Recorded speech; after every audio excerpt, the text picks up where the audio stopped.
প্রিয় শিক্ষার্থী বন্ধুরা, আমি সাদাত আমিন অনিক স্বাগতম জানাই তোমাদের টেকনিক ইজ এডুকেশনে। চলে আসলাম তোমাদের সামনে। দেখো, তোমার হচ্ছে অনুশীলনী 12 এর কাজ তোমার হচ্ছে পৃষ্ঠা নম্বর 272-এর, যেখানে প্রথমে আমাদের বলছে যে তোমার বাড়ি হতে স্কুল সোজা দক্ষিণে, ঠিক আছে, 3 কিলোমিটার দূরে অবস্থিত। আর হচ্ছে বাড়ি হতে হেঁটে স্কুলে যেতে 1 ঘন্টা সময় লাগলে তোমার গতিবেগ কত, ঠিক আছে। তাহলে সেক্ষেত্রে আমরা একটু দক্ষিণের হিসাবগুলো একটু বুঝে নিই। ধরো এই যেভাবে যদি আমরা চিন্তা করি, তাহলে সেক্ষেত্রে এটা হচ্ছে আমার উত্তর, ওকে, এটা হচ্ছে আমার দক্ষিণ, যে এই সাইডটা হচ্ছে দক্ষিণ, আর যে হাতের ডানে এটা হবে হচ্ছে পূর্ব, আর এটা হবে কি বলতো পশ্চিম, ঠিক আছে, এটা হবে পশ্চিম, এই যেভাবে। ওকে, তো যা আমরা আশা করি এই যে তোমার দিকগুলো একটু ক্লিয়ার করতে পেরেছি নিজেদের মতন করে। বাট হচ্ছে এখানে আমাদের তোমার গতিবেগটা বের করতে বলছে, আর আমরা যেহেতু সায়েন্সের স্টুডেন্ট, আমরা হচ্ছে ফিজিক্সের গতিবেগের প্রথম সূত্রটাই কিন্তু পড়ে ফেলেছি, বা ক্লাস 8-এ আমাদের মোটামুটি ছিল যে গতিবেগ V is equals to, normally তো আমরা জানি এস ইজ ইকুয়ালস টু ভিটি। তো ভি ইজ ইকুয়ালস টু কি বলতো, টি পাশে ভাগ হয়ে গেলে তোমার হচ্ছে এস বাই টি, তাই তো, ইজ ইকুয়ালস টু ভি। তাহলে গতিবেগ বের হলে আমাদের কি করতে হবে বলতো, দূরত্বকে সময় দিয়ে ভাগ করতে হবে। তাহলে সেক্ষেত্রে আমার হচ্ছে এখানে বলে দেওয়া আছে যে তোমার বাড়ি হতে আমার যে বাড়িটা আছে সেটা হচ্ছে সোজা দক্ষিণে 3 কিলোমিটার, ঠিক আছে, 3 কিলোমিটার দূরে। তাহলে সেক্ষেত্রে এটা হচ্ছে আমার এস, এই যে 3 কিলোমিটার দূরে। তাহলে আমার এস হবে কি বলতো, এস ইজ ইকুয়ালস টু হবে হচ্ছে 3। আর বাড়ি হতে হেঁটে স্কুলে যেতে 1 ঘন্টা সময় লাগে, 1 ঘন্টা। ওকে, তাহলে সেক্ষেত্রে এটা হচ্ছে আমার হবে তোমার টাইম, তাই তো, টি।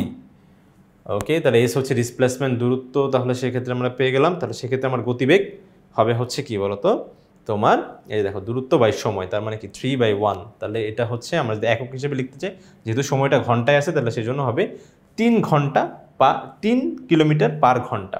এই দেখো, এই সাইনটা মানে কি পার, 3 কিলোমিটার পার ঘন্টা। ওকে, তাহলে কিন্তু আমরা গতিবেগ পেয়ে গেলাম। এরপরে আমাদের আবার বলছে হচ্ছে কি, স্কুল ছুটির পর সাইকেল থেকে 20 মিনিটে বাড়ি এলে এক্ষেত্রে তোমার গতিবেগ কত ছিল। তাহলে এখন আমি হচ্ছে 20 মিনিটে আসছি, ঠিক আছে। তাহলে সেই ক্ষেত্রে মিনিটটাকে আমরা হচ্ছে একটু ঘন্টায়, যেহেতু এর আগে হচ্ছে হিসাবটা ঘন্টায় করছি, তাহলে সেই ক্ষেত্রে মিনিটকে আমরা হচ্ছে একটু ঘন্টায় নিয়ে যাব।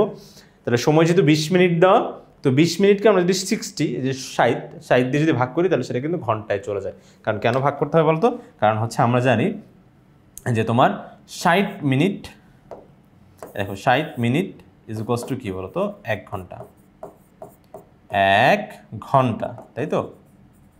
তাহলে সেক্ষেত্রে যেহেতু ঘন্টায় যেতে যাচ্ছি, তাহলে 1 মিনিটে কত হবে 1/60, এবং 20 মিনিটে কত হবে বলো তো, তাহলে একটু বেশি। তাহলে সেক্ষেত্রে যে 1 গুণ 20 নিচে হবে কি 60, তার মানে 60টা ভাগ করলে আমার কিন্তু একবারে হচ্ছে উত্তর চলে আসবে। তাহলে সেক্ষেত্রে ভাগ করলে এটা কাটাকাটি করা যাবে, তাহলে কাটাকাটি করলে কত হবে 1/3, ঠিক আছে। তাহলে এত কিন্তু ঘন্টা। তাহলে সেক্ষেত্রে আমার এখন গতিবেগ, দূরত্ব তো সেই একই দূরত্বেই আসছি, শুধুমাত্র আগে হেঁটে হেঁটে গেছিলাম, এখন সাইকেল চালায় দ্রুত আসতেছে, ঠিক আছে। শুধুমাত্র পার্থক্য কিন্তু এই এতটুকুই। তাহলে সেক্ষেত্রে এটাও আবার কি বলতো, সেম সূত্র, যে তোমার দূরত্ব সেই কিন্তু একই দূরত্ব, স্কুলে যাওয়ার সময় যে দূরত্ব, আবার আসার সময় কিন্তু দূরত্বটা একই। তাহলে সেক্ষেত্রে তোমার হচ্ছে দূরত্ব হবে সেই 3 কিলোমিটারই, কিন্তু হচ্ছে তোমার সময় এখন কম লাগছে 1/3। তাহলে সেক্ষেত্রে তোমার গতিবেগটা কত হবে বলতো, একটু কম হবে, কারণ 1/3 এখন তুমি হচ্ছে এই যে দেখো, গতিবেগ কম হবে না, মানে তোমার হচ্ছে সময় কম লাগতেছে 20 মিনিট, বাট গতিবেগটা কত হচ্ছে বলতো 3, আর হচ্ছে তোমার দেখো 1/3 যদি উল্টায় যায়, জানি আমরা ভগ্নাংশের ভাগে হয়ে করি, গুণ দিয়ে উল্টা যাবে। তাহলে সেক্ষেত্রে 3/1, তাহলে 3 গুণ করলে কত হয় বলো তো 9। তাহলে 9 কিলোমিটার পার ঘন্টায় এখন তুমি যাচ্ছ, ঠিক আছে। তাহলে তোমার যেই সাইকেলের গতিবেগ সেটা কত বলো তো 9 কিলোমিটার পার ঘন্টা, আর তোমার হেঁটে যাওয়ার গতিবেগ ছিল 3 কিলোমিটার পার ঘন্টা। আশা করি বন্ধুরা তোমরা সুন্দরভাবে, স্পষ্টভাবে, ভালোভাবে ব্যাপারটা বুঝতে পেরেছো। পরবর্তী ভিডিও দেখার জন্য আমন্ত্রণ জানিয়ে আজকে এখানে শেষ করছি। ধন্যবাদ সবাইকে, আসসালামু আলাইকুম।